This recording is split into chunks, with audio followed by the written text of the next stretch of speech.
Assalamualaikum warahmatullahi wabarakatuh. Sehat semua? Semoga yang nonton ini sehat semua ya. Saya doain semua sehat, semua nggak ada yang sakit atau apalagi ya pokoknya sehat lah kayak gitu. Walaupun saya sendiri sebenarnya agak kurang fit nih. Maaf kalau suaranya agak bindeng karena lagi batuk pilek gitu. Jangan lupa untuk tetap mematuhi anjuran dari pemerintah, protokol kesehatan, pakai masker, kalau mau keluar rumah, cuci tangan, dan jaga kebersihan dan lain-lain. Karena ini wajib menyampaikan sebagai sesama warga negara kayak gitu. Oke, jadi ini selamat pagi ya. Selamat pagi semuanya. Walaupun sebenarnya saya bikinnya malam-malam sih. Tapi selamat pagi. Selamat datang di SMP Diponegoro 3 Gedung Banteng. Saya ucapkan selamat bagi kalian yang udah masuk, siap menjadi siswa baru, siswa siap untuk belajar kayak gitu ya. Jadi kalian itu di sini sekarang tiba pada masa apa nih? Apa kegiatannya? MPLS ya. MPLS itu apa? Barangkali ada yang belum tahu. Untuk yang belum tahu, MPLS itu singkatannya masa pengenalan lingkungan sekolah. Itu Pak ya. Kalau nggak salah itu. Kalau waktu zaman saya dulu itu terkenalnya masih MOS, MOS, masa orientasi siswa. Tapi ternyata sekarang udah beda ya, udah ganti MPLS.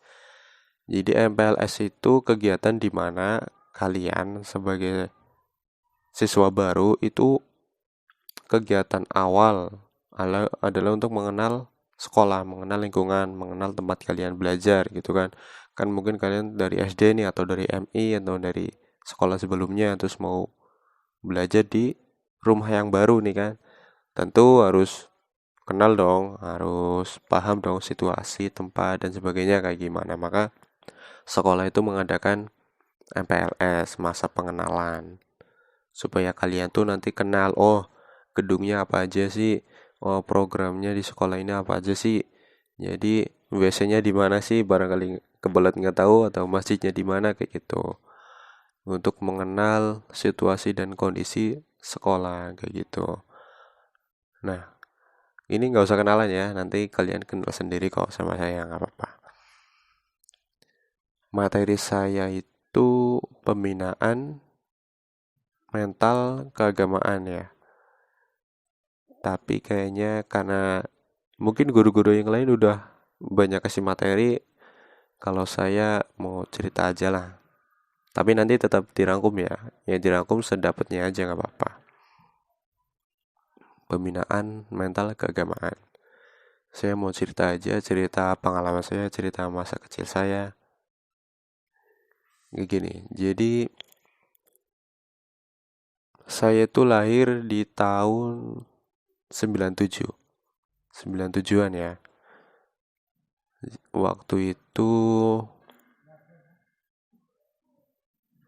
pas waktu saya kecil tuh, misal kalau umuran saya itu kayak kalian saat ini, pas waktu mau SMP, itu berarti baru kenal sama yang namanya HP, handphone. Bukan Android ya, bukan smartphone, bukan ponsel pintar, bukan. Masih HP itu loh, seliring tahu, tahu ya, yang masih pakai tombol yang nggak ada kameranya itu loh. Itu saya dulu kenal kayak gitu. HP pertama saya kenal, HP pertama saya kenal. Itu waktu masuk SMP apa ya? Apa SMP kelas 1 lah. Itu kayak gitu. Beda sama sekarang. Anak SMP kelas 1 udah pegang Android. Ya emang kemajuan zaman sih ya, kemajuan teknologi nggak apa-apa.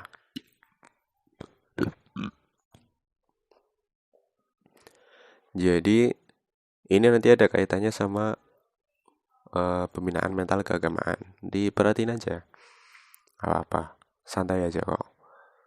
Jadi waktu saya kecil dulu itu permainan ya, yang namanya permainan anak-anak itu masih tradisional. Belum, kalau zaman sekarang kan mainnya mabar ya kan, Mobile Legend, terus PUBG, kayak gitu-gitulah, permainan online. Kalau zaman saya dulu masih ya sepak bola, terus apa dulu namanya? Egrang apa ya, yang pakai bambu tuh. Terus apa lagi ya? Kelereng, ong-ongan apa-apa namanya lah. Tekong-tekongan apa kayak gitu lah, pokoknya mana kayak gitu. Permainan tradisional tradisional ala zaman dulu. Hmm, Dilalah ya. Tahu bahasa dilalah kan? Dilalah saya masih mengalami itu kayak gitu. Jadi saya mau cerita nih dulu pengalaman saya waktu kecil tuh, waktu main kayak gitu, itu pernah, bukan pernah sih, sering lah. Waktu kecil itu misal kami main tuh waktu habis asar, bukan, jam 3 lah, jam 3 tuh ya, jam 3 sebenarnya main dari duhur, habis duhur tuh, habis makan siang, langsung pergi lagi kan main, main apa sambil nunggu teman-teman datang datang dan akhirnya kumpul jam 3 udah rame, akhirnya main tuh, main yang gede, maksudnya main yang blok kelompok-kelompok kan, rame tuh. Nah pas udah main seru tuh kan, tiba waktu asar nih, azan jam 4 lah atau setengah 5, kalau di desa-desa kan jam 4 atau setengah 5 itu baru ada asar. Tuh inget banget dulu tuh pas lagi main ya, lagi seru-serunya main ya kan, oh nggak kepikiran lah, pokoknya nih tim saya harus menang kan kayak gitu. Nah pas lagi asik-asiknya tuh ayah saya datang kan, ayahnya datang bawa bilah, tahu bilah. Bukan rotan ya, ya dari bambu itu loh. Nah ya, kalau zaman dulu bahasanya tuding apa ya, itu bawa itu kan panjang kan, buat mukul itu loh, biasa buat nunjukin di papan tulis gitu kan, ayo balik ke pora, kayak gitu kan, gini kok ora balik. Waduh, dulu waktu zaman saya kecil di kayak gituin aja ya, pokoknya itu bambu udah diangkat, itu langsung ngiprit lari pulang, pulang suruh sholat asar, kalau nggak suruh ngaji. Dulu kan masih ngajinya itu di langgar, musola lah, namanya kan langgar di musola kayak gitu. Jadi saya tuh ngaji udah dari eh, TK apa ya, TK udah, pokoknya saya ingat kelas 2 SD itu saya udah Quran, udah mulai ngaji Quran, udah bisa baca Quran maksudnya, kali itu kelas 2 SD tuh, masih kecil. Tiap sore ngaji, sholat, pokoknya sholat dicariin sama orang tuanya. Jadi dulu itu banyak orang tua yang pada waktu udah mau asar atau maghrib itu nyari anak-anaknya, suruh sholat, suruh ngaji kayak gitu. Ya nggak semua sih, tapi dominannya kayak gitu. Jadi ngaji itu masih sesuatu hal yang rame lah. Kalau nggak ngaji itu malu malah. Beda sama zaman sekarang. Zaman sekarang mah malah kelihatannya yang ngaji yang di, ya maksudnya jarang yang berangkat ngaji, malah kebanyakan yang dapat dia cengin lah dan lain-lain kayak gitu. Artinya kesadaran pada waktu dulu itu agak lebih tinggi daripada sekarang sih tentang masalah keagamaan gitu, maksudnya kayak gitu. Nah maksud dari cerita saya itu, kita itu bukannya saya mau mengunggulkan zaman saya kecil, enggak, maksudnya walaupun zaman sekarang udah beda, udah teknologi udah banyak, kalian udah pegang HP, atau waktu kalian kebanyakan sama handphone ya kan, kayak gitu, tetap harus mengutamakan yang namanya religiulitas. Religius itu maksudnya faktor agama dalam diri kalian tuh harus diutamakan. Waktunya sholat ya sholat, walaupun lagi pegang HP tetap waktu sholat sholat, waktu ngaji ngaji, belajar belajar. Keagamaan itu bukan berarti tentang ngaji, sholat, rukun iman, rukun Islam aja ya, enggak.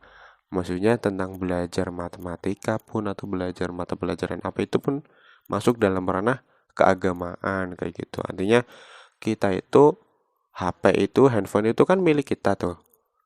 Nah, kita tuh yang beli ibaratnya. Kita yang pegang, harusnya kita yang menguasai si HP, bukan HP yang menguasai kita. Artinya apa? Maksudnya kita yang harus mengendalikan dia, bukan dia yang mengendalikan kita. Kita harus mengendalikan dia nih. Oh, waktunya sholat, oh berarti HP harus mati. Ntar lagi habis sholat atau habis belajar kayak gitu. Waktunya istirahat, istirahat. Jangan begadang sampai malam demi main HP, jangan. Kita harus menjadi tuannya. Kita harus menjadi ratunya. Jangan kita yang diperbudak, jangan kita yang waktunya makan, HP-an mulu. Waktunya sholat udah adzan, HP-an mulu. Sholatnya jadi ketinggalan. Boro-boro jamaah ya kan. Sholat sendiri aja kadang. Sholat duhur nyampe jam 3 baru sholat. Kalau kadang malah lewat. Umur-umur kalian tuh, umur berapa? Kalian umur berapa? 13-an, 13, 14 ya, apa 12. Itu udah wajib sholat tuh. Karena dalam Islam itu umur 9 itu udah diwajibin. Umur 9 itu kalau nggak sholat boleh dipukul. Boleh itu. Makanya dulu waktu saya kecil itu ayah saya itu sering bawa apa tadi? Bambu tadi. Ya kadang dipukul, kalau langsung pulang ya enggak. Itu ya cuma buat nakut-nakutin aja kayak gitu. Boleh malah dipukul boleh. Artinya harus ada kedisiplinan dari kita sendiri, nggak boleh masa kita dikendaliin sama HP. Kan terkesan gimana ya, payah lah. Cuma ngatur waktu masa nggak bisa. Kan sehari cuma 5 kali kayak gitu. Artinya kita tuh harus mempunyai sikap, mempunyai mental. Mental itu kalau secara arti bahasa mental itu bisa diartikan sebagai pikiran. Mental itu pikiran. Jadi cara pikir kita itu gimana sih? Cara pandang kita itu gimana sih? Melihat keadaan situasi di sekeliling kita untuk memandang sisi keagamaannya kayak gitu. Ini dirangkum ya. Jangan hanya didengerin atau malah nggak didengerin sama sekali. Ini nanti dirangkum. Nggak apa sedapatnya aja nggak apa-apa. Misal mental apa sih? Tadi apa? Kalau misal tadi kelewat nggak ingat, ya tinggal diulang aja videonya kan gitu. Mental apa sih? Tujuannya sih apa kayak gitu. Terus fungsinya apa sih? Bagaimana cara menerapkan kayak gitu. Tulis aja.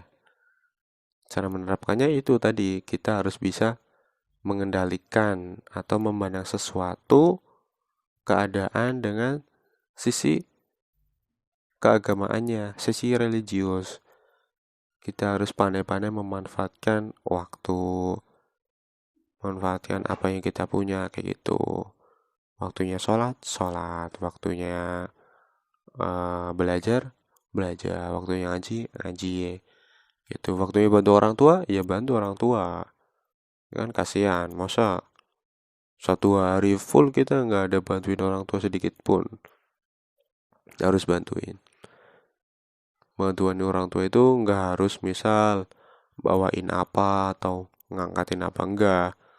Kita nata atau beresin tempat tidur kita sendiri itu udah bantuin. Kita belajar demi orang tua karena udah susah-susah nyekolahin kita, itu udah bantu orang tua. Kita belajar tepat waktu, itu kita bantu orang tua. Sama aja, biar orang tua nggak selalu misal ayah ibu kalian nih nggak nggak selalu, maksudnya nggak selalu tiap malam harus ngomel melulu. Ayo belajar belajar belajar, nggak usah. Kalau kalian udah tahu waktunya jam segitu belajar, ya udah belajar. Ayo jadi diri yang tanggung jawab. Udah gede, udah bukan anak SD lagi kan, udah masuk SMP ya kan.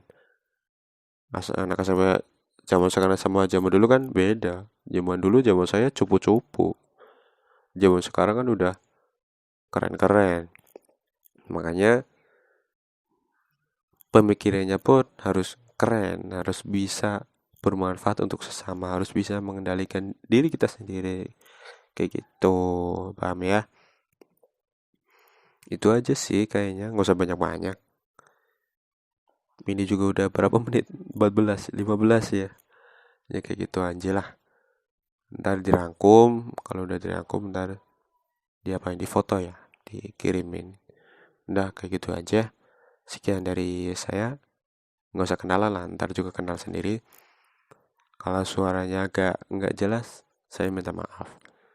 Diperhatiin aja, diulang-ulang aja videonya nggak apa-apa. Santai aja. Oke, sekian dari saya. Semoga sukses. Semoga mendapat ilmu yang barokah berkah. Tuh, tetap semangat. Walaupun sedang dalam masa pandemi corona ya, tetap semangat, tetap tetap mengatur waktu belajar. Itu jangan lupa. Dan mengatur kesehatan, jaga diri. Dan apa lagi? Ya itulah, itu aja. Menjaga kesehatan, jangan sampai keluar nggak bawa masker atau makan makanan yang kurang sehat, itu jangan. Utamain kesehatan, utamain waktu belajar, jangan disia-siain walaupun lagi masa-masa kayak gini. Oke, tetap semangat. Sekian dari saya. Wassalamualaikum warahmatullahi wabarakatuh.